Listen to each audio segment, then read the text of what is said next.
지금은 없어져 버린 성탄 즈음이면 유독 이렇게 설레게, 특별히 이제 학생부의 인기가 좋았던 그런 교회 문화, 개신교 문화 중에 하나가 새벽송이 있죠. 새벽송 해보신 분들 계신가요? 새벽송.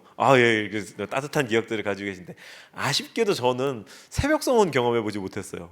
새벽송이 되게 뭐랄까요, 청소년 아이들에게는 신앙을 빙자한, 성탄을 핑계로 이렇게 다 같이 모여서 올나이트를 공식적으로 할 수 있는 그런 날인데, 친구들이랑 모여서 이렇게 밤새 놀기는 했는데 새벽송은 경험해 보지 못했습니다. 왜 그랬냐면, 오늘 공교롭게도 이제 저랑 같이 신앙생활 하신 분이 이 자리에 더러 계시는데, 저희 고향 교회가 고맘때에 좀 이렇게 딱 보수적으로, 청소년들끼리 밤새는 건 너무 위험해, 애들끼리 있다가 사고 날 수 있어, 혹시라도 연애라도 하면 어떡해 이제 좀 이런 좀 경직된 분위기 속에 이렇게 새벽성을 이렇게 엄격하게 좀 이렇게 제한을 했던 그런 때의 신앙생활을 시작했기 때문에, 이 새벽 여러분 굉장히 안타까워하시는데요.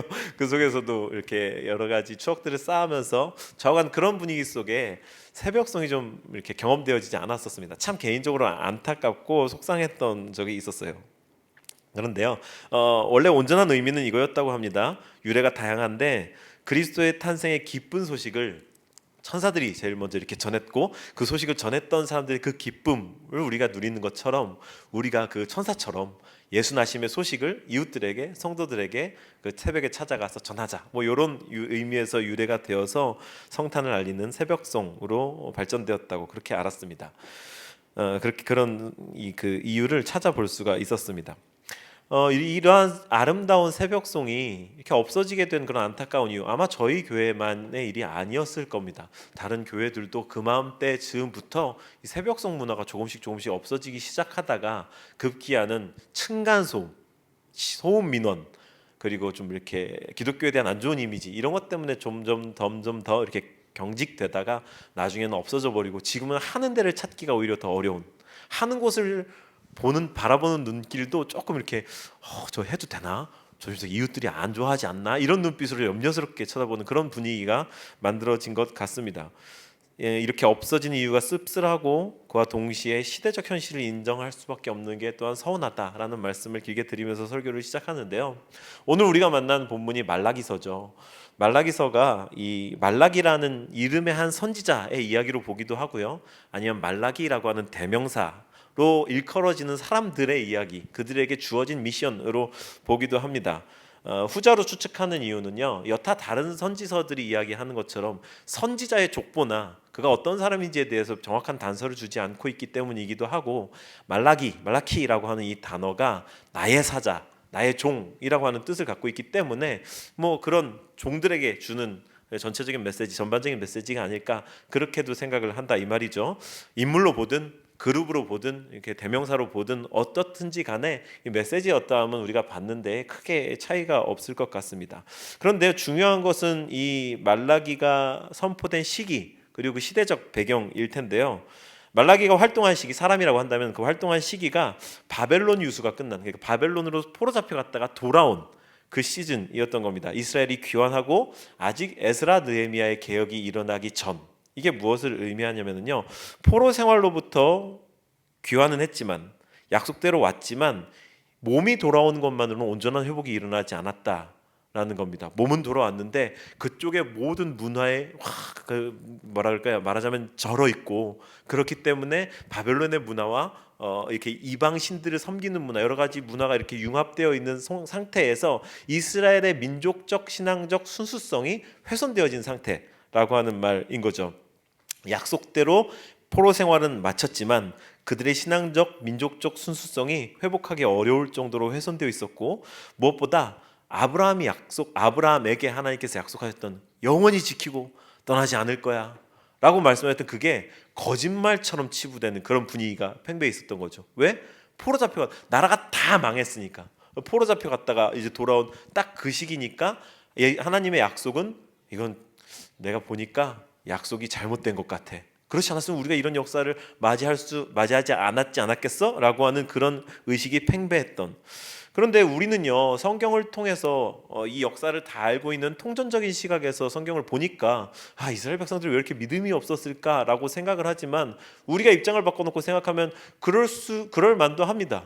나라가 망했다가 포로 잡혀갔다가 이제 와가지고 정말 아무것도 없는 그런 허허벌판에 그러고 주저앉아 있으니 하나님이 하신 말씀이 거짓말이야 라고 생각해도 크게 무리가 아닌 거죠. 만약에 제가 그 시대를 살았다면 아주 시니컬한 찬는이가 됐을 것 같다는 생각을 합니다. 사실 요즘 시대 분위기도 좀 마찬가지이기는 하고요.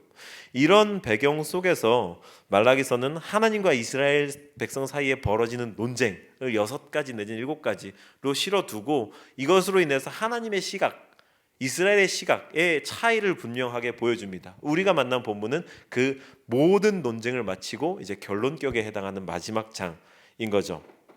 포로기를 지나면서 하나님으로부터 버림받았다, 그런 의식이 팽배한 불신과 한멸의 시대를 논쟁이라는 다소 법정적인 형식을 빌드해 고발하는 게 아니라 설명, 선언, 질문을 통해서 그 자녀들을 도전하시는 그런 본문이다. 그래서 제가 길게 설명을 드렸습니다. 사실 이제 오늘날의 우리 시대랑 좀 맞춰보는 작업이 필요할 텐데요. 새벽송이 없어지는 것 정도의 어려움이랑 비할 바는 아니라는 생각이 듭니다. 훨씬 더 터프한 현실이었죠.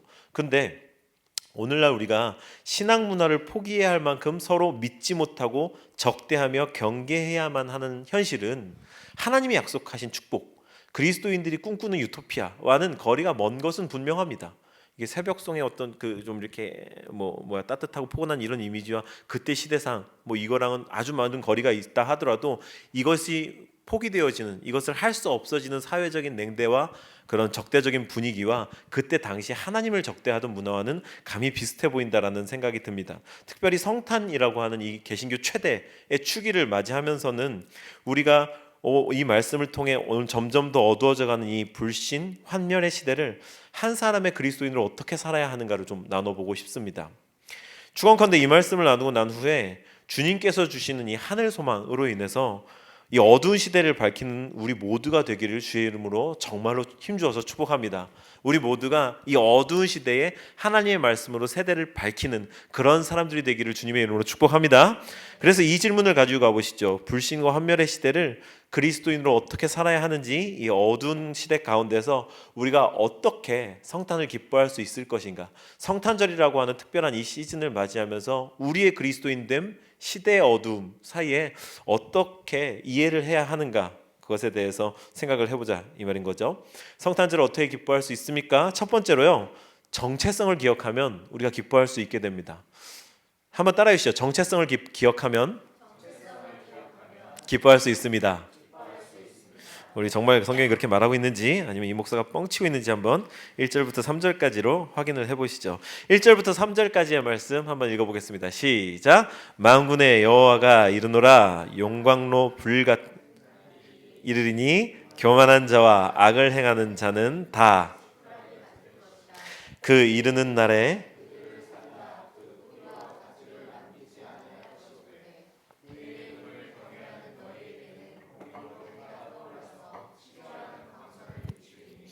너희 외양간에서 나온 송아지같이 뛰리라. 또 너희가 악인을 밟을 것이니 만군의 여호와의 말이니라. 이 본문은요, 오늘 무시무시한 어떤 날에 대해서 이야기를 하고 있습니다. 제가 가진 개역개정판 성경에는요, 방금 보신 이 자막에선 여호와께서 정하신 날이라고 되어 있는데 새 번역에는요, 주의 날이 온다라고 이렇게 소제목되어 있습니다. 이 새 번역과 개역개정에 각각 여호와께서 정하신 날, 주의 날이 온다라고 제목하고 있고, 무엇보다 오늘 본문엔 용광로 불같은 날이 이른다. 좀 무시무시한 이미지가 있네요. 본문에 따르면 이 날에 두 부류의 사람들이 있을 것으로 생각이 됩니다. 먼저는요, 저를 한번 따라해 주실까요? 교만한 자, 악한 자, 이런 부류가 있고요. 또 한 부류는 여호와를 경외하는 자. 그죠? 이렇게 두 부류가 있다고 본문이 나눠서 말씀을 해 주십니다. 이 교만한 자, 악을 행하는 자, 악한 자들은요, 이 용광로 위에 지푸라기 같을 거라고 이렇게 얘기를 하네요. 여러분 혹시 아주 뜨거운 불길에 지푸라기 이렇게 그 위에서 떨어뜨려 보거나 이런 경험 있으신가요? 그러면은요, 정말 뜨거운 불이면요, 이게 불길에 닿기도 전에 이 열기에 불타는 거, 그런 장면 보신 적 있으신가요? 네, 지푸라기, 용광로 앞에 지푸라기는 그렇습니다. 불길까지 닿지도 않아요. 그냥 그 열기에 화르륵 아주 순식간에 사그라져 버리는데, 악한 자들, 교만한 자들이 이 날에 그럴 거다라고 하는 이야기를 하면서 동시에 뿌리와 가지까지 없어진다라고 합니다. 제가 이 많은 화분들을 돌보면서 알게 된 사실인데요. 아무리 가지를 잘라내도 뿌리가 살아있으면 그 다음에 얘네들이 계속 살아나더라고요. 계속 끝까지 잘라내면 어떻게 될지 모르겠는데 어쨌든 그렇게 뿌리가 살아있으면 식물이 계속해서 움을 돋습니다. 그런데 지금 여기서는 이 악한 자들의 뿌리까지 가지까지 다 불살라버린다, 즉 씨를 말려버린다라고 하는 무시무시한 얘기를 하네요. 좀 섬뜩합니다. 이 여호와를 경외하는, 내 이름을 경외하는 너희에게는요 공의로운 해가 떠올라서 치료하는 광선을 바란다라고 말하죠. 이거요 사실 저 고백합니다. 저는 아주 오랜 세월을 이 말씀을 오해해서요 치료하는 광선이 떠올라서, 아니죠, 공의로운 태양이 떠올라서 치료하는 광선, 이야 이렇게 해가지고 이렇게 와 났습니다 힐링 이렇게 이런 이미지로 생각을 했었거든요. 정말 무식한 거였더라고요. 이게 정확히는 어떤 뜻이냐면은요, 이 공의로운 해는요 하나님이 자신을 빗대어서 표현하신 겁니다. 하나님께서 공의로운 해가 떠올라서 치료하는 광선, 이 광선이란 말 때문에 그런데 특히 우리말에 광선이란 단어가, 광선이라고 번역된 히브리어가 카나프인데요, 이 카나프가 날개라는 뜻도 가지고 있습니다. 그래서 여러분 성경책 지금 보고 계시면 아마 그 광선에 이 각주, 하단 각주, 나누에주 달려서 거기에 날개라고도 함, 뭐 이렇게 되어 있을 겁니다. 왜 그러냐면요, 이 카나프라고 하는 단어가 진짜 날개를 뜻하기도 하지만 태양이 떠오르면 고대인들이 이 태양을 그림으로 그리면 이 햇살까지도 그림으로 그리잖아요. 그게 마치 흡사 날개와 같은 모양이었던 겁니다. 그러니 이 해가 쪼이는 것, 광선이 맞긴 맞죠. 광선 같은 이미지가 해가 쪼이는 이미지를 날개, 의로운 이 치료하는 광선, 치료하는 날개라고 번역하는 이런 단어로 표현한 게 그런 이미지 때문이었는데요. 이 모든 것들을 조합해서 하나님께서 우리 하나님의 이름을 경외하는 이들에게 하나님의 능력과 은혜를 베푸셔서 의로운 곳으로 인도하신다라고 하는 그런 말씀을 우리에게 전해주고 싶었던 겁니다. 그래서요, 이 이야기들을 다 종합하자면 우리가 무시무시한 이미지도 있는데 두 가지 본문에 대비되는 사람들 중에 우리에게 이 말씀은 심판하는 사람들에게 이렇게 무시무시할 거야 라고 하는 게 주가 아니라 공의로운 해에 광선을 비추일 사람들, 그 빛을 받고 하나님의 은혜 가운데 들어갈 사람들, 그들이 주다라고 하는 걸 우리가 알 수 있습니다. 왜냐면은요 이렇게 말하잖아요. 내 이름을 경외하는 너희에게는, 이 말씀을 2인칭으로 주는 사람들에게 말하는 거다 이 말인 거죠. 그래서 우리가 분명히 알아야 할 사실 한 가지는요, 우리의 삶과 이 세상에 분명히 끝이 있다라고 하는 것과 주님이 그때 심판자로 오신다라는 사실입니다. 혹자는 이 심판에 너무 부담을 느낀 나머지 이 과도하게 종말과 심판에 관심을 쏟기도 하는데요. 여호와의 이름을 경외하는 이들에게는요 심판이 그렇게 무시무시하거나 언제 올지 이렇게 촉각을 막 곤두세우고 이렇게 신경 써야 할 일이 아닌 겁니다. 왜 그날이 이르면요 공의로운 태양이 떠오르고 치료하는 광선, 치료하는 날개, 그래서 하나님께서 이들을 마치 출애굽기에서 날개 위에 내가 너희들을 업고 날았다라고 하는 그런 표현들처럼 하나님이 인도해 오신 그 인도하심이 드러날 때이기 때문에 너무 기쁜 날이기 때문에 오히려 기다려지는 날이 되는 거지, 내가 그날에 구원을 받을까 못 받을까 이렇게 두려워하고 불안해하는 날이 아니라 이런 거죠. 그래서 이 어둡고 우울한 세상을 살아가는 자세가 달라지는 겁니다. 외양간에서 나온 송아지같이 뛸 것이라. 무엇보다도요 우리가 이 성탄을 크게 기뻐할 수 있는 이유는요, 이제 이 말씀 오늘 방금 드렸던 이 설명들이랑 다 이제 종합해서 이 심판의 날을 큰 기쁨의 날로 바꾸기 위해서 우리를 위해 예수님이 오신 날이기 때문이다라는 거죠. 성탄은 우리랑 상관없는 날일 때는 그저 낭만적인 축제의 시즌밖에 안 될 겁니다. 그런데 이 날의 본래적인 의미, 예수님께서 우리에게 오신 날, 우리를 찾아오신 날로서 우리를 구원하셔서 이 공의로운 태양에 빛을 비추는 주인공이 되게 하시기 위해서는, 그래서 오신 거다라는 사실을 자각하기 시작하면, 즉 정체성을 깨닫기 시작하면 이 날의 의미가 달라지며 우리가 진정으로 기뻐할 수 있게 된다. 그러니 옆에 계신 분에게 한번 이렇게 말씀해 주셨으면 좋겠습니다. 메리 크리스마스. 하나님께서 오신 이유가 당신 때문입니다. 시작.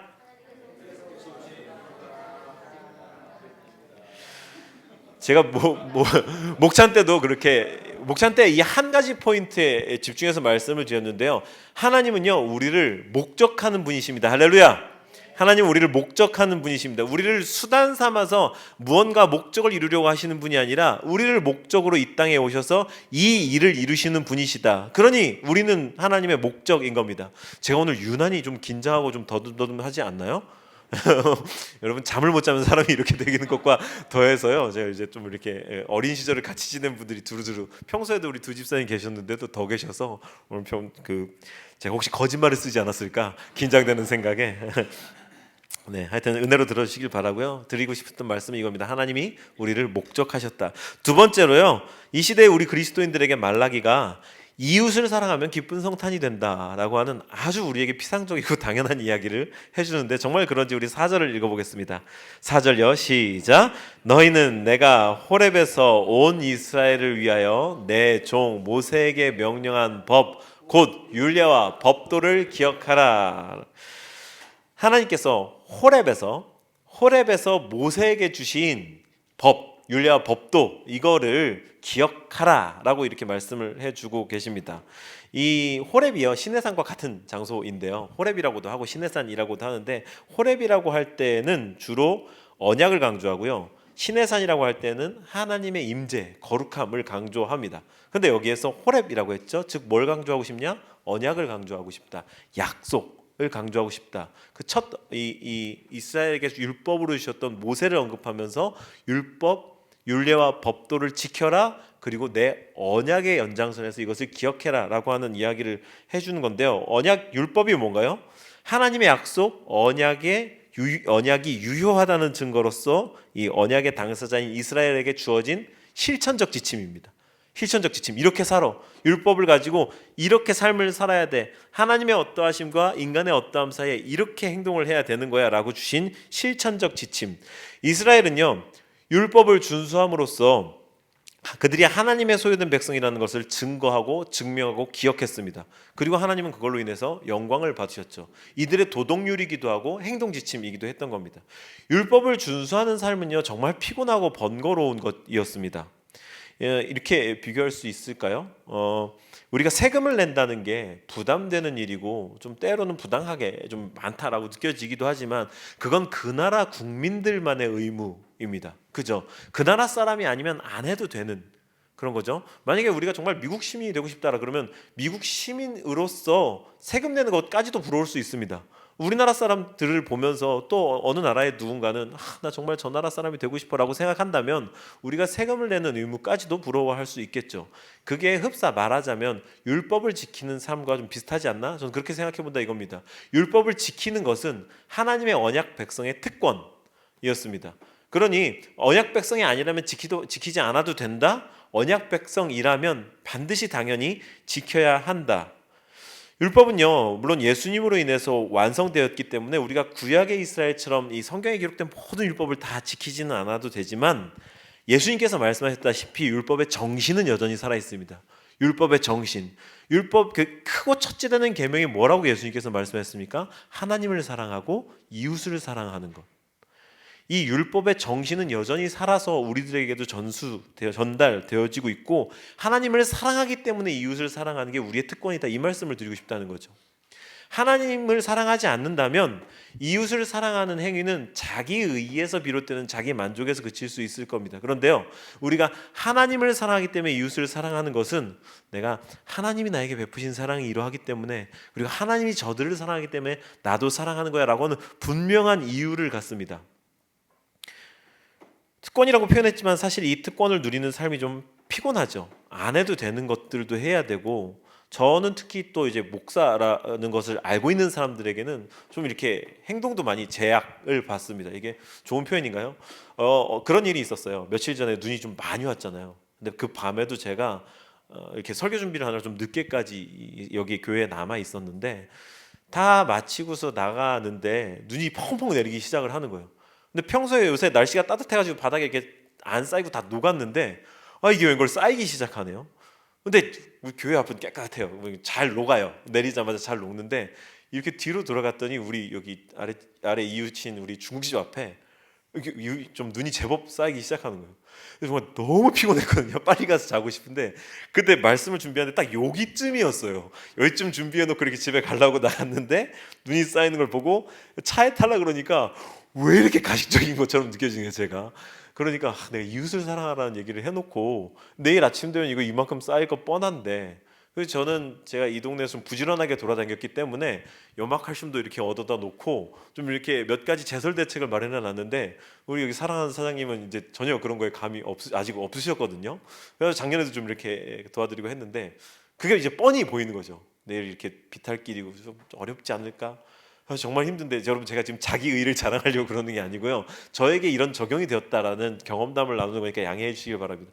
그래서 좀 피곤한데도 그냥 이렇게 좀 뿌렸어요. 그렇게 떳떳하게 이 말씀을 드릴 수 있는 겁니다. 이웃을 사랑하는 우리가 실천, 이거 되게 피곤한 일이다, 이 말씀을 드리고 싶은 거죠. 하나님 나라를 살아간다는 건, 그리고 하나님을 사랑하기 때문에 이웃을 사랑하고 존중한다는 건 피곤하고요. 우리가 하지 않아도 되는 일까지 해야 되는 그런 불편한 때가 있습니다. 그런데 사랑하는 여러분, 그때에 그 하냐 마냐가 그리스도인이 아니냐를 결정지을 수도 있다라고 저는 그렇게까지 도전하고 있습니다.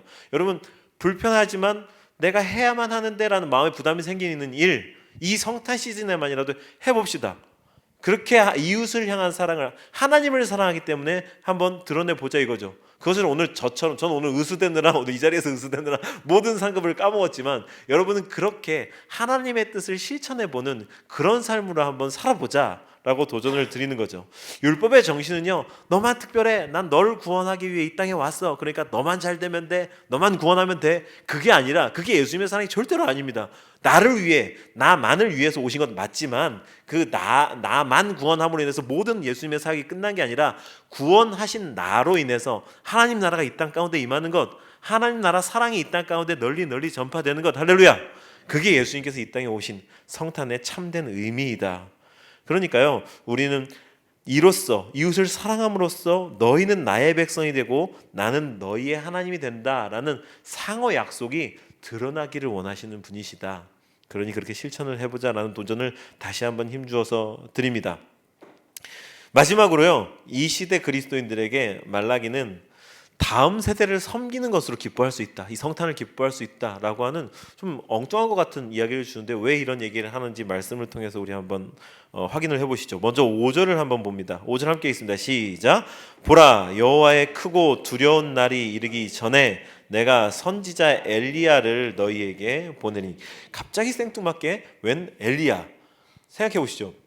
이 말라기를 기준으로 보면 엘리야는 훨씬 더 과거 사람입니다. 이미 온 사람인데 엘리야를 보낸다고 한다는 거죠. 이게 무슨 말일까요? 왜 엘리야를 갑자기 보낸다?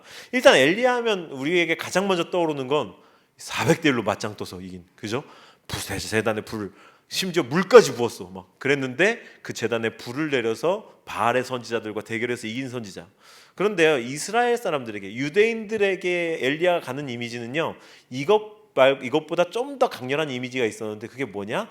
죽음을 보지 않고 올리운 사람이었습니다. 그죠? 우리는 싸워서 이긴 그거 너무 영웅적으로 이야기를 많이 들어서 아마 그럴 텐데, 유대인들에게는요, 하나님께서 죽음을 보지 않고 올려가게 하신 사람이다라는 데에 더 강렬한 이미지가 있었던 겁니다. 이 유대 문헌을 통해서 만나볼 수 있는 후기 유대교 사상에는요, 메시아가 오셔서 그들을 구원하실 때에 바로 이 말라기의 말씀을 근거로 죽음을 보지 않고 승천한 엘리야가 다시 와서, 즉 재림해서 종말적 사역을 감당한다고 생각을 했습니다. 후기 유대교 세상에서. 그래서요, 우리가 여기서 성경 한 절을 찾아보고 싶은데요, 여러분 성경책 갖고 계시니까 제가 일부러 자막으로 드리지 않았거든요. 한번 조금 수고스러우시더라도 성경책을 찾아주십시오. 이제 마태복음 16장 13절과 16절입니다. 지금 말라기니까 조금만 몇 장만 넘어가면 되죠. 마태복음 16장 13절부터 16절까지.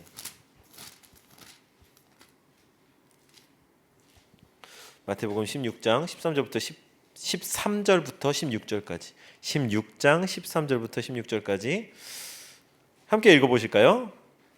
시작. 예수께서 빌립보 가이사랴 지방에 이르러 제자들에게 물어 이르시되 사람들이 인자를 누구라 하느냐? 이르되 더러는 세례 요한, 더러는 엘리야, 어떤 이는 예레미야나 선지자 중에 하나라 하나이다. 이르시되 너희는 시몬 베드로가 대답하여 이르되, 그래서 예수님이 물어보시죠. 사람들이, 제자들한테 사람들이, 대중들이 나를 뭐라고 이르느냐. 그러니까 여기에 말하죠. 세례 요한이라고, 침례 요한이라고도 하고 더러는 엘리야라고도 한다. 이 후기 유대교상을 반영해 주는 겁니다. 그때 사람들이 보았을 때 예수님이 하시는 일들이 신비한 일들이었죠. 기적이었죠. 사람들 가르치는 거였죠. 책망하는 거였죠. 엘리야가 했던 사역을 그대로 하고 있으니까, 아, 메시아가 오기 전에 온 엘리야구나, 그 선지자구나 라고 그렇게 생각을 할 수도 있었다는 겁니다. 그걸 그대로 보여주는데 베드로가 위대한 고백을 하죠. 그리스도시요 살아계신 하나님의 아들입니다. 그렇게 고백을 했습니다. 그래서요, 우리 한 장만 더 넘어가 볼게요. 17장에 9절부터 13절까지를 봅니다. 바로 옆에 있으실 겁니다. 바로 다음 장에 17장 9절부터 13절, 9절부터 찾으셨나요? 마태복음 17장 9절부터 13절 시작. 그들이 산에서 내려올 때에 예수께서 명하여 이르시되, 인자가 죽은 자 가운데서 살아나기 전에는 본 것을 아무에게도 이르지 말라 하시니, 제자들이 물어 이르되, 그러면 어찌하여 서기관들이 엘리야가 먼저 와야 하리라 하나이까? 예수께서 대답하여 이르시되, 엘리야가 과연 먼저 와서 모든 일을 회복하리라. 내가 너희에게 말하노니 엘리야가 이미 왔으되 사람들이 알지 못하고 임의로 대우하였도다. 인자도 이와 같이 그들에게 고난을 받으리라 하시니, 그제서야 제자들이 예수께서 말씀하신 것이 침례 요한인 줄을 깨달으니라. 네, 저희가 침례교육 때문에 세라는 글자 침례로 고쳐서 부르거든요. 오해하지 마시고요. 네, 여기서 지금 뭐라고 말합니까? 예수님이 구약의 말라기 거기에 이제 예언되었던 엘리야가 어떤 존재였는가를 예수님이 콕 집어서 명확하게 말씀해 주신 겁니다. 그 엘리야의 역할을 했던, 너희 후기 유대교인들이 인식했던 엘리야가 다시 와가지고 메시아의 길을 예비할 거야라고 생각했던 그 엘리야가 이미 왔고 너희들이 되게 천대했다. 그게 누구였냐? 침례 요한이었다. 근데 얼마나 그렇게 하대했냐. 제자들이 그때서야 깨달은 겁니다. 예수님께서 말라기에 나와 있는 이 말씀을 해설해 주신 거죠. 너희가 알아채지 못하고 막대한 그 침례 요한이 바로 그 엘리야였다. 이제 다시 오늘의 본문 6절을 보시죠. 6절은 화면에도 있고요. 여러분들 성경책을 보셔도 좋습니다. 6절 함께 있습니다. 시작. 그가 아버지의 마음을 자녀에게로 돌이키게 하고 자녀들의 마음을 그들의 아버지에게로 돌이키지 아니하면 두렵건대 내가 와서 저주로 그 땅을 칠까 하노라 하시니, 침례 요한이 한 일이 바로 이겁니다. 아들의 마음을 아버지에게로, 아버지의 마음을 아들에게로 돌이키는 일을 한 것. 이 말씀에서 우리는요, 하나님과 우리들을 대입하기가 쉬워요. 그렇게 해설하면서 국내에 주요한 이단이 된 이단 종교가 있습니다. 여러분, 여기에 아들의 마음이 아버지에게로, 아버지의 마음이 아들에게로 돌이켜진 것은요, 하나님 아버지와 우리가 아닙니다. 원문을 보면 여기 아버지가 복수예요. 아버지들, 자녀들이 아버지들에게, 그러니까 진짜 육신의 아버지, 진짜 육신의 아들들, 민족적으로 아버지 아들 세대를 말하는 겁니다.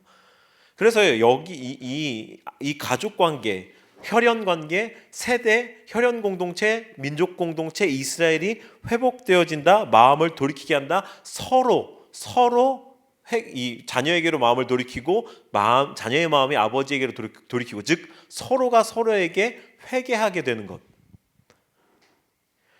이게 이스라엘이 핵가족이 아니라 단일민족 공동체였잖아요. 여기에 제가 더 부연 설명하기 위해서 앞서서 설명하지 않은 이 당시의 시대 분위기가 뭐가 있었냐면요, 바벨론 유수를 마치고 온 부모 세대, 심지어는 바벨론 유수를 조금 경험한 끝자락에 있거나 아니면 막 돌아온 그 부모 세대와 여기에서 태어나고 내지는 바벨론 유수를 조금 어릴 때 경험하고 여기에서 갓 태어난, 마치 우리나라의 해방 때 즈음이라고 할까요? 일제 강점기를 경험했던 부모 세대, 경험하지 못한 자녀 세대, 6.25 전쟁을 경험했던 부모 세대, 경험하지 못한 자녀 세대, 이렇게 인생의 중요한 경험이 갈라지는 두 세대가 공존하고 있었는데, 여기에 더해서 부모 세대는 우리 과거의 신앙을 지켜야 돼, 조상으로부터 내려오던 이 히브리 문화를 지켜야 돼라는 것과 그리스로부터 알렉산더 대왕으로 인해서 계속해서 흘러들어오기 시작하는 헬레니즘 문화를 매력적으로 받아들이기 시작한 자녀 세대가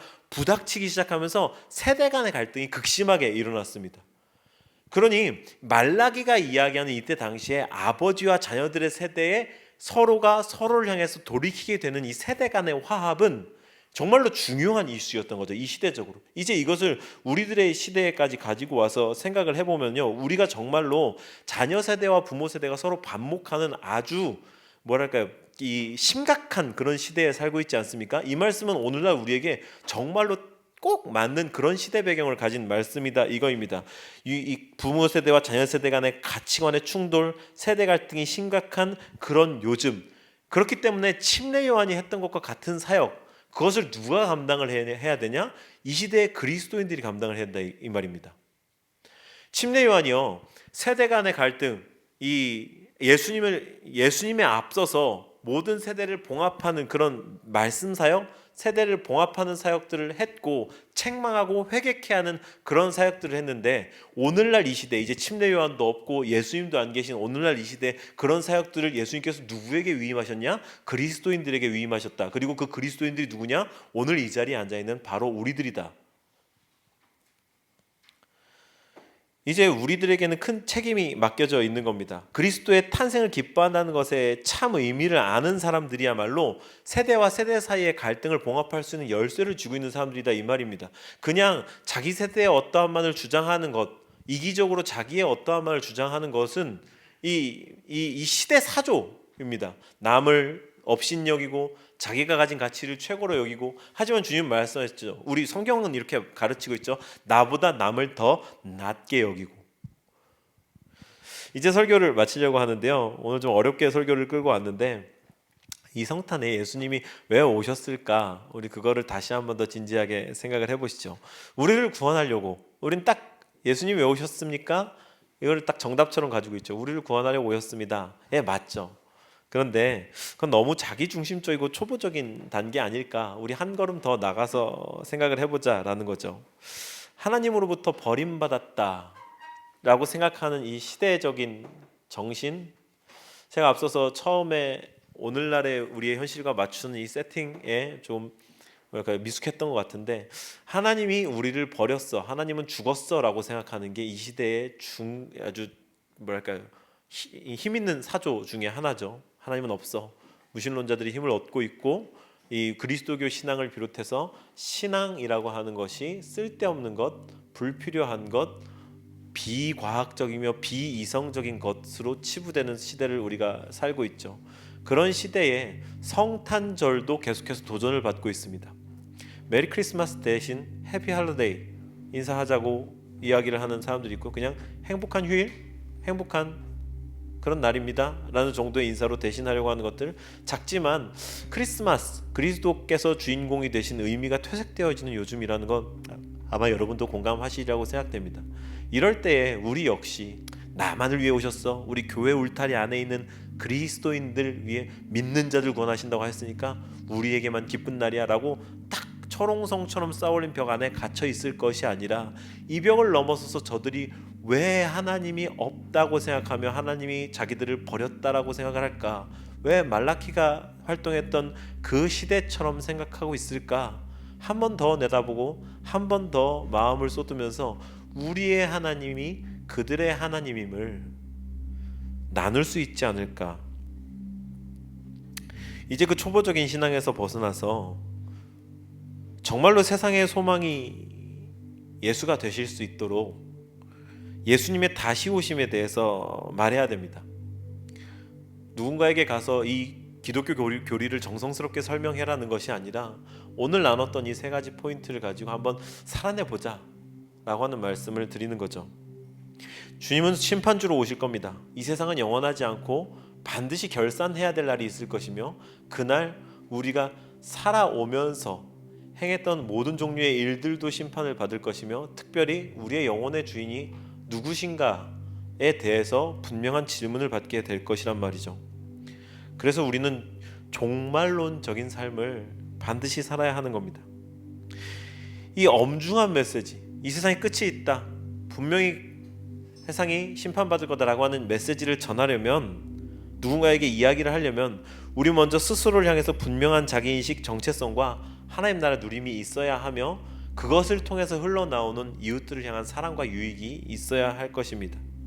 특별히 그 이웃에는요, 가장 1차적으로 내 가족, 내 자녀들, 다음 세대, 이 세대가 포함이 될 것이고요. 환멸과 불신의 시대의 한가운데 지금의 기독교가 선 이유는 사랑의 하나님, 잘됨, 축복, 번영만을 외쳤기 때문에, 그 현세적인 축복이 나타나지 않았기 때문 아니겠습니까? 그래서 심판이 소망이 될 수 있는 겁니다. 우리의 악함 가운데, 이 세상의 깨어짐 가운데서도 소망이 있는 거죠. 복음의 출발점은 세상의 깨어짐을 인정하는 것이니까요. 그것을 자각하는 것이니까요. 그래서 이 깨어짐이 분명히 드러난 곳에서 대안을 제시할 수 있는 유일한 사람들, 우리들입니다. 그런 대안적, 이 세상을 향한 대안적 소망, 예수 그리스도를 외칠 수 있는 우리가 되길 바라서 오늘 이 말씀을 드렸고요. 그 유일한 소망, 예수님을 함께 노래하고 기도하고 오늘 예배를 마쳤으면 좋겠습니다.